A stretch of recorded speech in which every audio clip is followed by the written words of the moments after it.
Let us elaborate more on this by looking at a classic political novel by, Niccolo Machiavelli. Now, title of the book is The Prince. I'm sure some of you have read this.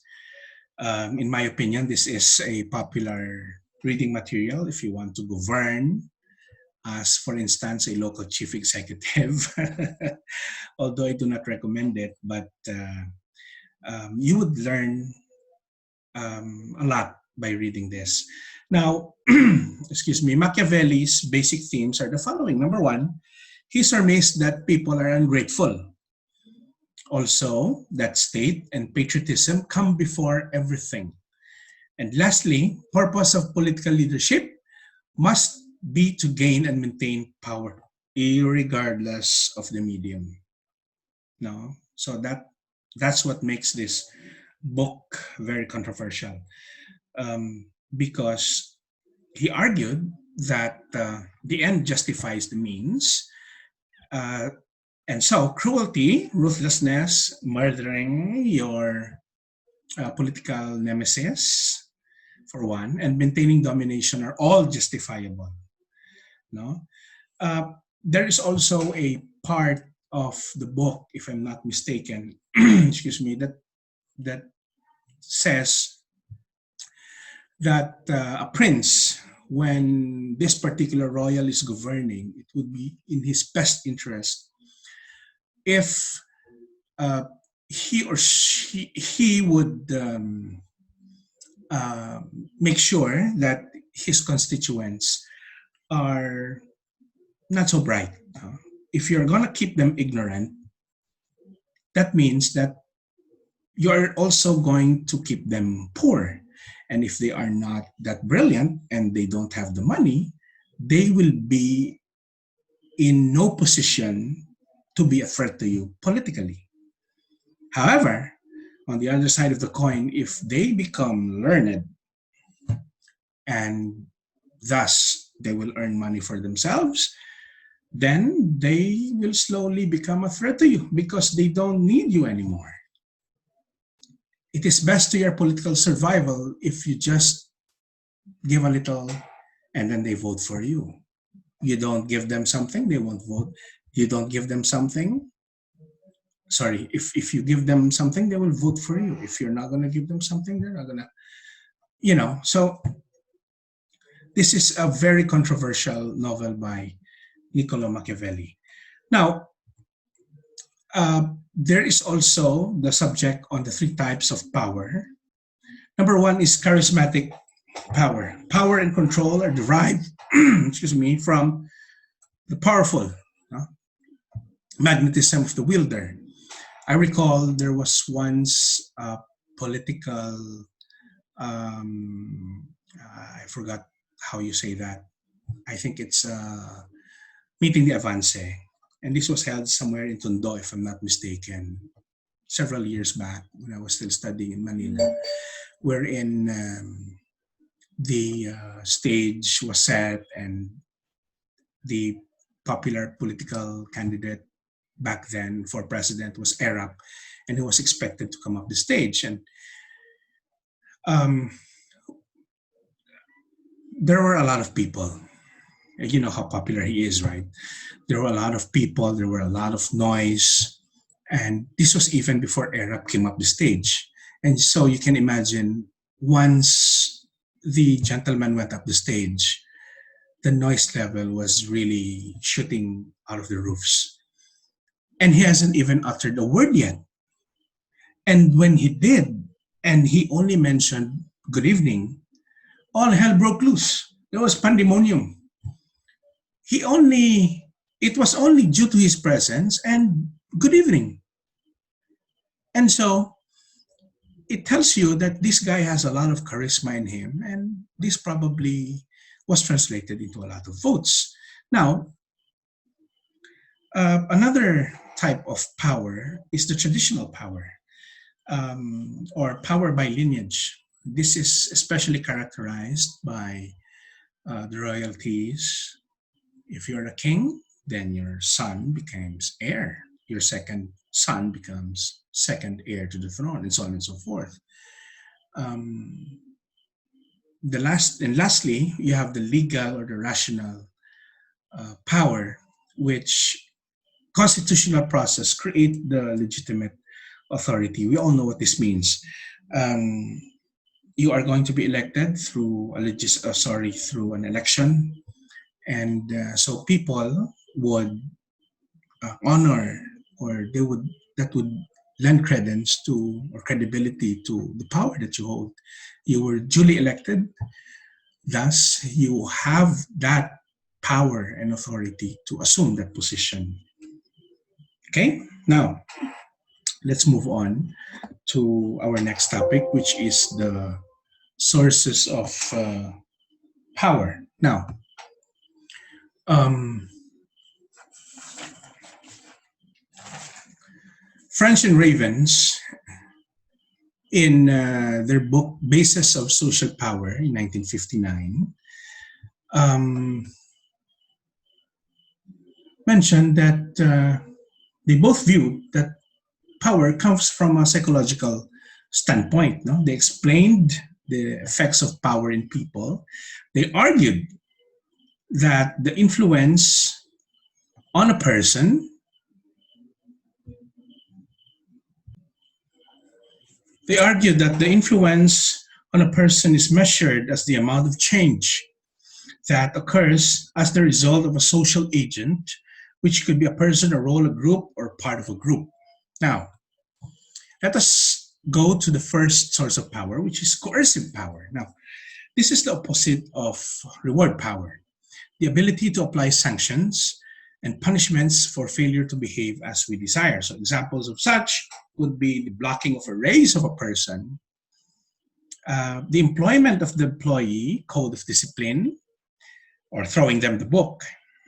Next is controlling work assignments, initiating transfers, and giving poor performance evaluations. Now, in my organization, it is common knowledge that if there is a personal order that relocates a particular immigration officer into an undesirable post, let's say Balabac or Tibanban or Balabac Island in Palawan, this is an island that when you're there, you cannot see other islands. It's just sea, north, south, east, west.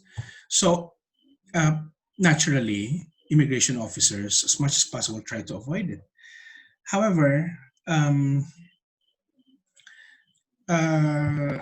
if you are being applied with coercive power, if certain benefits and uh,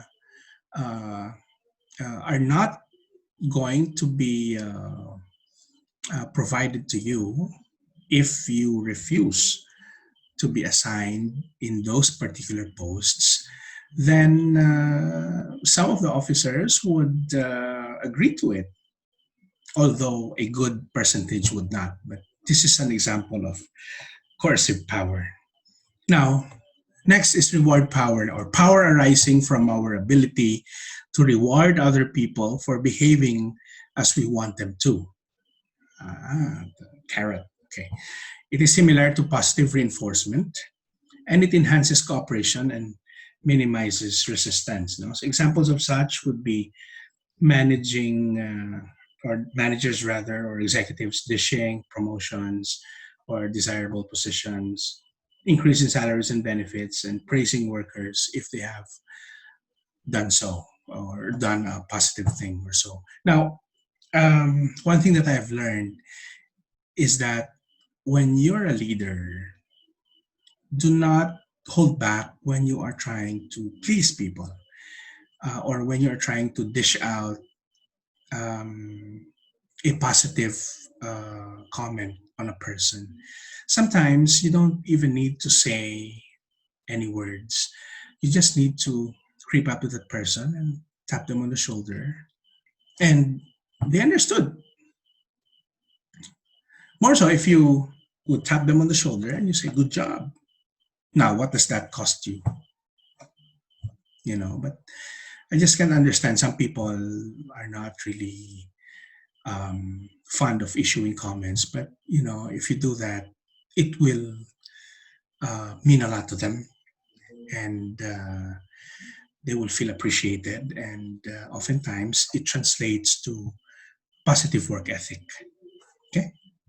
Next is referent power. No? This is based on psychological identification between people. We are influenced by the people we like or we admire. No? So, as a consequence, we want to do what they want us to do because we want to seek their approval. If you idolize somebody, you want to be that person, you want to govern or you want to manage like that person, you follow what this person tells you to do. You don't want to, excuse my French, piss off this person. You want them to be, you want their approval. So you follow what they want you to do.